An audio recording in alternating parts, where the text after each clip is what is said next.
করছি। সমস্ত মশলা দিয়ে দইটাকে মাংসটাকে মেখে নিয়েছি। এই কড়াইতে ছাড়ছি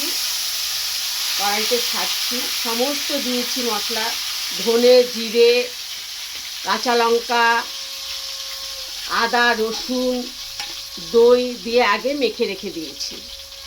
তারপরে গিয়ে কড়াইতে তেল দিয়ে তেজপাতা দিয়ে মাংসটাকে ছাড়া হয়েছে। এখন আমি নাড়ছি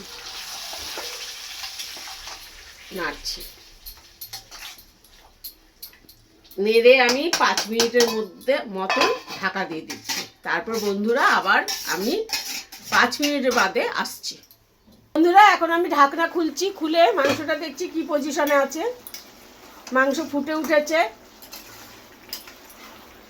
নাড়ছি। আরও 5 মিনিট বাদে অবধি আমি আবার ঢাকা দিয়ে দেবো, কারণ এখনও মাংসের জলটা শুকোয়নি, একটু জলটা শুকোবে। 5 মিনিট বাদে আবার আসছি। বন্ধুরা আবার ঢাকনা খুলছি, এখন খুলে দেখছি কি পজিশনে আছে। এই মাংস হয়ে এসছে, ঠিক আছে, মাংসটা হয়ে এসছে। দেখুন মাংসটা হয়ে এসছে। এবার আমি কষানো হয়ে গেছে, আমি জল ঢেলে দিচ্ছি।